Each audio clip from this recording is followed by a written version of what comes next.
Audible Inc. presents The Proprietary Chronicles, written by Francis James Chan, narrated by James Snyder. Preface. What do you do for a living up there in Canada? The United States border official began his questioning while he examined my Toronto-issued passport. He was devoid of the type of smiles and overall casual, easygoing personality I had, surprisingly to many, come to expect of others in his profession. It was 2007, well into the post-9/11 world of Homeland Security, and I had encountered quite a few of his colleagues at the Niagara Falls border, having frequently traveled to New York to visit my ex-girlfriend. I am and have always been a fan of that city, and, unsurprisingly, it continues to play a significant role in both my personal and professional life.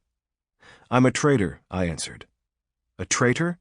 the bald man asked, having clearly enunciated the second T without showing so much as a hint of a smile, if doing so was even in his repertoire. "I trade stocks for a proprietary trading firm."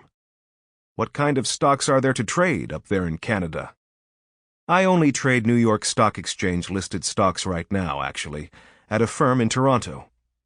I had nothing against the Toronto Stock Exchange, but it just happened that I specialized in a style of high-volume ECN rebate trading on New York-listed equities that was mostly impossible to duplicate on the TSX at the time. "Got any stock tips for me?" He looked up as he posed the question and watched my facial cues as if to test the legitimacy of my claim. "Mostly just scalp AMD lately. You know, the Pepsi of PC processor chips to Intel's Coca-Cola."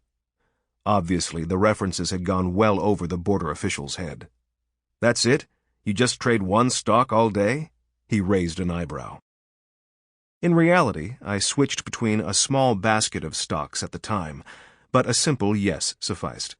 Needless to say, the usual, "Okay, go ahead," with a welcoming smile after 2 seconds of questioning, which, in my experience, was typically offered to Canadians who answered 2 or 3 questions at the U.S. border without much hesitation, yes, even in 2007, was not about to be offered this time.